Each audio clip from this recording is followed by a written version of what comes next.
Fuchka miss হয়ে গেল।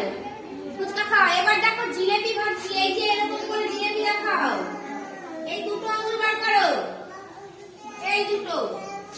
এই দুটোকে এরকম করে ঘোরাও। হয়েছে? আর এরকম করে পাপো আবার হ্যাঁ বলো, মেলা দেখতে যাবো, ফুচকা কিনে